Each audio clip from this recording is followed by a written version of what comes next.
Everyone, welcome back. Now, in this video, we will see one more numerical which is different from the numerical that we have seen earlier. So let us go into the numerical, read the numerical and see what is given and what we have to calculate. Now, if you read this numerical, a rectangular waveguide has dimension A is equals to 4 centimeter and B is equals to 2 centimetre. A और B की value दिया हुआ है, ठीक है, तो वो मुझे नोट डाउन करनी है और उसको मीटर में कन्वर्ट करना है. Always convert the value in metres, right. तो B 2 सेंटीमीटर, तो इसको भी मैंने मीटर में कन्वर्ट कर लिया. क्या कैलकुलेट करना है? देखिए, कट ऑफ फ्रीक्वेंसी, ठीक है, कैलकुलेट कट ऑफ फ्रीक्वेंसी, और दूसरा amount of attenuation at a frequency of 3 gigahertz, और एटीन्यूएशन आपको निकालना है, ठीक है. एटीन्यूएशन यानी अल्फा, ध्यान में रखना है. Gamma is the propagation constant which is nothing but equals to alpha plus J beta, right. तो यहाँ पे जो अल्फा रहता है ये रहता है हमारे पास एटीन्यूएशन कांस्टेंट, और बीटा जो रहता है हमारे पास phase constant. Attenuation constant and phase constant they will constitute the propagation constant, right. तो फ्रीक्वेंसी आपको दिया है 3 gigahertz.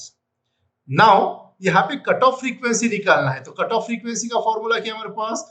If the air medium, क्योंकि अगर यहाँ पे मीडियम भी नहीं दिया हुआ है, अगर कोई मीडियम अगर नहीं दिया है तो you have to assume that the medium is air medium या फ्री स्पेस. तो उसके लिए कट ऑफ फ्रीक्वेंसी का फॉर्मूला क्या है? C/2 into under root of m by a whole square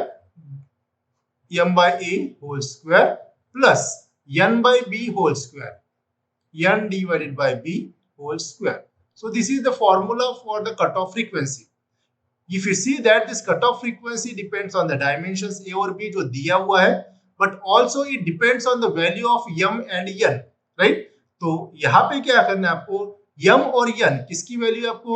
ये तो आपको मोड के ऊपर डिपेंड करता है, ठीक है, कौन सा मोड प्रोपोगेट हो रहा है. यहाँ पे मोड दिया नहीं है, the mode is not given. तो जब मोड दिया नहीं रहेगा तो ऑलरेडी मैंने बताया था कि उस केस में कौन सा मोड अज्यूम करना है? You have to assume the dominant mode. अगर मोड नहीं दिया है तो always you assume the dominant mode, ध्यान में रखना है. तो डोमिनेंट मोड TE10 आपको अज्यूम करना है, जहां पे m की वैल्यू रहेगी आपको 1 और n की वैल्यू रहेगी 0, right. This is m, this is n.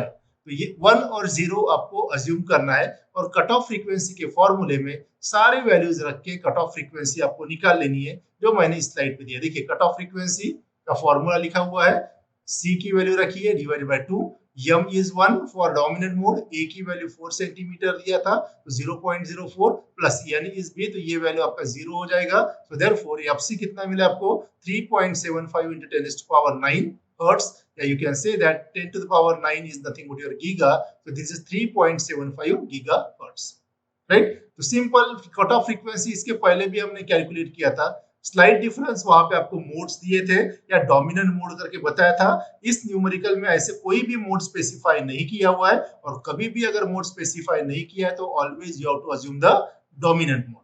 Now next parameter आपको एटीन्यूएशन कांस्टेंट निकालने के लिए बोला है. तो एटीन्यूएशन कांस्टेंट का फॉर्मूला ऑलरेडी मैंने आप लोगों को बताया था. वो एटीन्यूएशन कांस्टेंट का फॉर्मूला यहाँ पे अगर आप देखोगे तो alpha is equals to under root of m pi by a whole square plus n pi by b whole square minus omega square mu epsilon.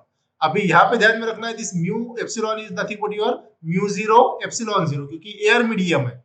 Air medium के अलावा अगर कोई दूसरा मीडियम अगर आपको देते तो म्यू 0 म्यू r लिखना है और एप्सिलॉन 0 एप्सिलॉन r लिखना है, जहां पे म्यू r और एप्सिलॉन r की वैल्यू आपको दिया रहेगा. तो उस केस में ये थोड़े से स्लाइट चेंजेस आपको ध्यान में रखना है, ठीक है. तो अल्फा केस में m और n, pi is constant, a और b आपको दिया हुआ है, omega is nothing but 2 pi f, omega is 2 pi f, right. तो वो 2 पाई f ओमेगा स्क्वायर है तो 2 पाई f होल स्क्वायर हो जाएगा, और ये सारी वैल्यूज आपको दे रखना है. म्यू 0 की वैल्यू आपको बताया था 4 पाई into 10 to the power minus 7. This mu 0 is 4 pi into 10 to the power minus 7. This is constant value. That is the permeability of the free space. And epsilon 0 is the permittivity of the free space. और इसकी value कितनी रहती है? 8.854 into 10 to the power minus 12. ये इसके पहले unit number 1 और unit number 2 में हमने बहुत सारा यूज किया हुआ है, तो ये वैल्यू अब तक आपको याद हो जाना चाहिए, ठीक है. तो इस फॉर्मूले में क्या करेंगे? अभी हम यहाँ पे सारी वैल्यूज हम पुट कर देंगे and you will find that the value of alpha we will calculate, right.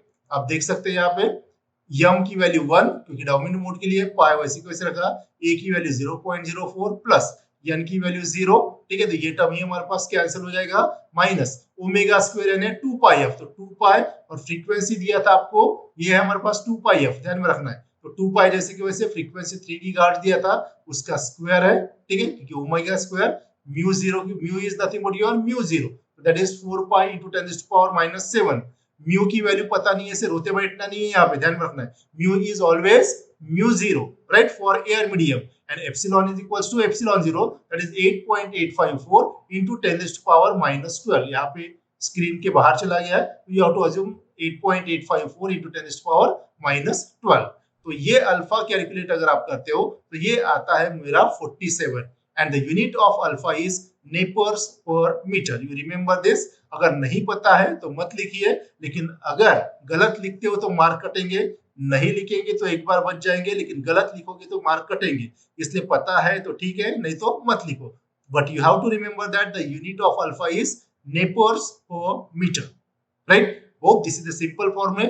यहाँ पे ये फॉर्मूला नया आया हुआ है इस न्यूमेरिकल में, so that's why I have considered this numerical, right.